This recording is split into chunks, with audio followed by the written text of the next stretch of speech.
Lookins, it's Tuesday, and that means welcome to Tangled in Tennessee. I'm your host, Vanessa LaPapillon, and here we deep dive into haunting, mysterious, and downright chilling tales into Tennessee's past. So if you like history, mystery, Appalachian folklore, you might want to consider liking and subscribing. And yeah, because I'm here for you on Tuesdays, so let's get into some Tennessee Appalachian goodness. So hi friends, hello. What's hello mean? So hi friends, hello. How was y'all's weekend? So mine went pretty good, 4th of July. So it was fun. My family came down and we did fireworks, Nashville fireworks. Got to see that. Never will go again. Beautiful, never will go again. Crazy at the amount of people. But yeah, we did that and we went to Amish country. I love Amish country. We got some corn, bread, Amish goodies, all that fun stuff. And my most exciting thing, the thing I was most excited about was homegrown loofah. So it is a gourd and it is like actual loofah. And I was so excited to get that. And what else? Oh, what do y'all guys think about Ozzy Osbourne Never Singing Again? Did y'all guys watch?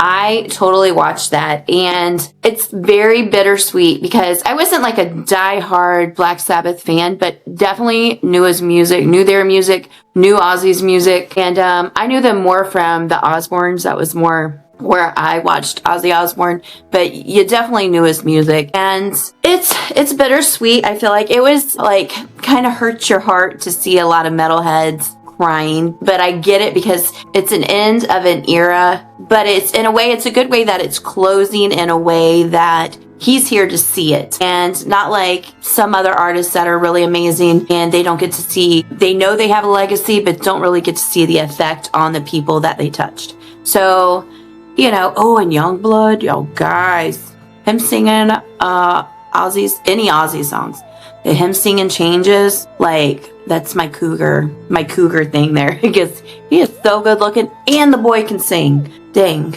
So yeah, did y'all watch though? It was so good. But anyway, so like I said, my week's been going good, but if you are here, then you know it's about to get a little bit morbid, right? So we do have a true crime story today. I'm awfully flighty, like it makes sense. Now I support the police, but this one is kind of sad. So today's episode is about the Redheaded Murders. And yes, it wasn't very original case, they called them, right? So you're wondering, like, did all the people have red hair? Yeah, cool, case closed. No, this actually goes a little bit deeper than that. But this story isn't just about hair color. It's about women being dumped off the side of the highways in Tennessee and surrounding states like trash. And these are women who didn't get names for decades. They didn't know who they were not discovered, like their identities for many years. And in the smack dab in the middle of it, a group of Tennessee high school students, yes, Tennessee high school students are the ones that solve some of these cases. What's so great is that these high school students said, hold up, hang on, these women need to be identified and they matter too. And y'all, these teens crack the case like a cold one on a hot summer day. I mean, what were y'all doing in high school? I wasn't cracking no murder cases. I was like worrying about my hair getting messed up in a gym. And no, I mean, not cracking murder cases. All right, so let's buckle up and get into it. Okay, let's rewind to 1980. Do you remember 1980? Because I don't, because I was little. But 1980, let's think about it. We have the Golden Girls. We had big hair, shoulder pads, and the world of hitchhiking was still kind of happening. It was still a thing. It is something my dad, though, told me not to do, because in the mid-80s or so, he picked somebody up, an old man that was on the side of the road, because he felt bad for him. It was raining, like the whole story book of this poor old man walking around, in the rain on the side of the road. So my dad picks him up, and he had his little dog with him, and my dad picks him up. My dad just got paid, right? And back in the day, you had to go get your check cashed and deposit it. Luckily, he didn't go get his check cash, but he had the check in his wallet. Anyway, he picks up the old man, picks up the dog, and as they're driving, without my dad knowing, somebody jumps in the back. A younger man jumps in the back of his truck, and this is when they had the sliding glass windows. Slides open the thing, the man holds my dad, and the old man puts a knife to his throat.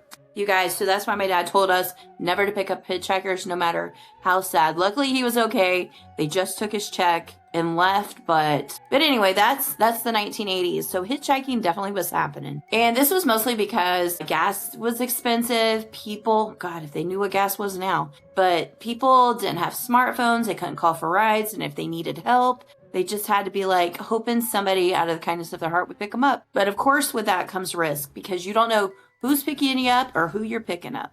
So years of 1978 and 1982, the bodies of women started showing up on the highways, mostly in Tennessee. So they mostly showed up in Tennessee, but they also showed up in Arkansas, Kentucky, West Virginia, and Mississippi. So the borderline of Tennessee.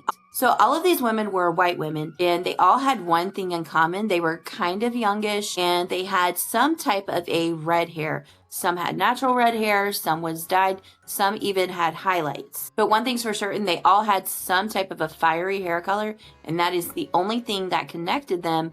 But they didn't realize this until way later. So these weren't rich women. No, many of them were runaways. Some struggled with addictions. Others didn't have a fixed address. They were running away from something. Some of them were even sex workers. So they were very vulnerable women traveling on like lonely highways where predators lurked, obviously, and they just didn't have nowhere to go. So a lot of these women were found like garbage on the side of the road. They were found in ditches and truck stops, wrapped in blankets. One poor woman was even stuffed inside of an old refrigerator. Yeah, you heard me, refrigerator. And here's what really sucks. Many of these women were not ID'd. They're still not ID'd. They had no IDs. There was no missing persons report, nothing. Just bodies found on the side of the road. The only thing that they had in common was the red hair and silent stories that a lot of people still don't know what happened to them. So for many years, local police treated each case separately. No one had pieced together the pattern that they all had red hair because no one really was looking for them. And, that's sad.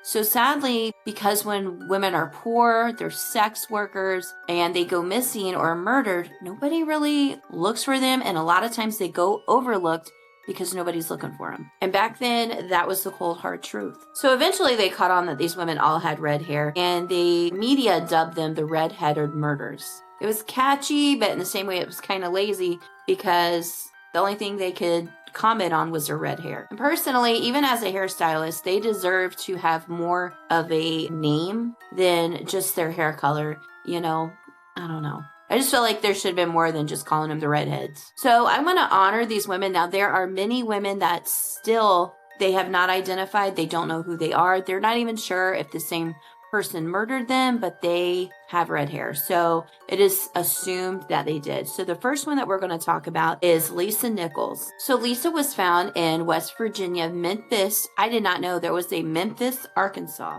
So not Memphis, Tennessee. And she was found in September of 1984. She was 28 years old.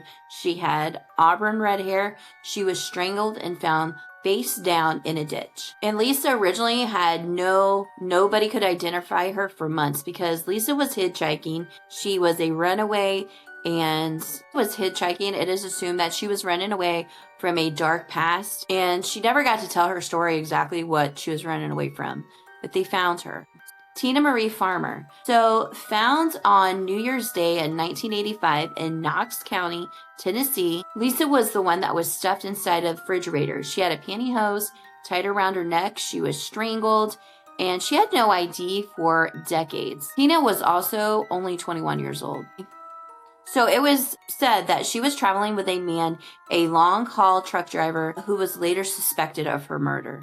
So Lisa's murder went cold from 1985 all the way until 2018 when DNA finally cracked her murder and who her suspect was. But unfortunately, he had died in prison. Espanada Tammy Jackson, found near Jellicoe, Tennessee in 1985. She had strawberry blonde hair, only 22 years old, and believed had been hitchhiking to Georgia. She was found strangled and dumped near a truck stop. Her identity was unknown for many years too, but her story still mattered. Patricia Anderson. So Patricia was found in Cheatham County, Tennessee. Cheatham. In 1987. So her hair was actually dyed red, and she'd done this a few weeks before she went missing. Awful. Talk about a killer dye job, right? So Patricia actually had been dead for weeks before anybody reported her missing. She had no identification until 2017. Patricia was another one who had been forgotten for decades. Elizabeth Laminate. The Greene County Jane Doe was found in 1985 off the Interstate 81. She was beaten, bound, and strangled. She had on pale pink nail polish, sandy red hair, and she was just 17 years old. And she was a runaway from a group home in New Hampshire. So it's time for an ad break. All right, now, if you're like me and you love trying new makeup and skincare, but your bank account says, girl, don't even think about it, let me tell y'all something really quick. There is this brand called Ipsy, and baby, let me tell you, it is a game changer. For just $14 a month, that's right, 14, you get a glam bag of 5 beauty goodies picked out just for you. I'm talking skincare, makeup, hair products, and sometimes you get full-size items. And listen, that's not all. It's not just some drugstore random stuff you get either. It is legitimate name brands that you all know and love. And let me tell you, I haven't found one thing in there that I haven't liked yet. If you're like me and love dabbling and trying new lipsticks without commitment, testing moisturizers to see if they actually hydrate or just lie to your face, this is something that you can do without breaking the bank. If you're curious, click down in my description below because a little self-care never hurt anybody. And Ipsy makes it affordable, fun, and a little bit mysterious. Just like me. Get yours today. That the law enforcement had dropped, and they gave a name, a dignity to this person, this girl who had been forgotten. Now, y'all, if that doesn't inspire you, you need to pay attention. So what it comes down to was this the work of one serial killer or many? The FBI leaned toward a serial killer profile in the 80s. So the FBI did kind of lean toward it being one specific serial killer, but what kind of questioned it was that the victims varied. Normally they have a set pattern, but these victims varied with backgrounds, and the methods of the murders were not always exactly the same. And this is something that is common with serial killers. They kill the same, they look for the same exact type of people, but if they're all redhead, I would think that would be the same, right?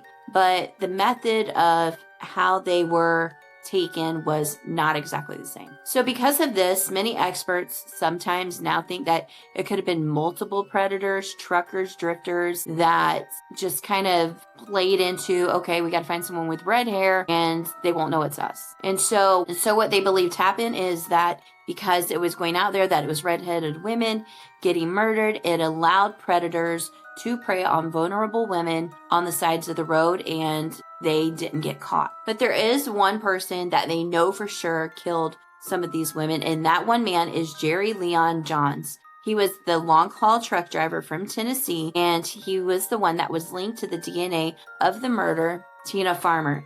He was already in prison for attempting to kill another woman, the same way with pantyhose as he did with Tina, that type of a strangulation with pantyhose. But he died in 2015 before standing trial for Tina's murder. And what's sad is many other cases of redheaded women still remain open. The killers or killer are still out there in the shadows. They don't know who they are, but I'm pretty sure it's probably the same guy. That's just my unprofessional opinion. So this story is more than just about murders. It is about society looking over vulnerable people that are not wealthy. They have questionable past. And a lot of them, in my opinion, they're just trying to survive for what they have. And it's sad that these women were forgotten because of those past. So what's so incredible, though, inspiring about this story is this group of teenagers that showed up when the grown-ups were not doing what they were supposed to do. And they solved this murder that easily police could have solved, just because they had DNA and they had the ability to do so, and they chose not to. It is about giving names back to the nameless, just to give them that identity. So I did watch a documentary on the Redheaded Murders, and you know how on like the side of the roads that they have, and this is in the South where these murders were, how they have people that if they get in a car accident, they usually put a white cross. If you're in the South, in Tennessee, in the areas that these women were found, they have multiple red crosses, and it is to symbolize these women that were found on the side of the road. Now, like I said, that was just a few women. There are many redheaded women that still do not have an identity. They have had questionable past from where they were. It's just a really sad story that these women still don't have justice for what happened to them, regardless of what their past was and what led them to where they were. What I find crazy is that the high schoolers were able to get this DNA test for it and solve this case. And there are so many police that are solving these cold case murders. And I understand that they have other stuff to do, but why not give it to stuff like this, like the Elizabethton High School? So more cases, cold cases, can get solved with just DNA. You know what I mean? That's just my opinion, but I'm just some girl who has opinions. These kids at Elizabethton High School, they are still trying to solve these murders. I mean, how inspiring is that? So it's a very sad case because you don't know what happened to them. And I personally think it was one person, but I could see how they would think other people would have jumped on that bandwagon. But they say it's because they're not the consistent way someone gets killed, but they're getting strangled. Wouldn't that be the same? I don't know. So now, if you like this episode, go ahead and hit the like, subscribe, and all that. And I've got plenty more of Tennessee stories. Subscribe. So, yep, that's the story today. Next week, we are going to talk about Miss Holly Bobo. Have y'all guys heard of that? Oh my gosh. In 2011, a beautiful girl went missing, and nobody knows who did it. And they know who did it, but they're not sure who did it. Now there's someone else they think that did it, and the one they accuse is in jail, is in prison. So, man, my hair. 2011 is wild. I remember hearing about the case of Holly Bobo, and that was when the whole thing with Casey Anthony was going on. Like, what was happening? So, if you guys are interested in that story, check back next week. And yeah, like and subscribe. And y'all guys, I hope you have a wonderful week. Stay safe, stay curious, and keep those tangles out of y'all's hair. Bye, y'all.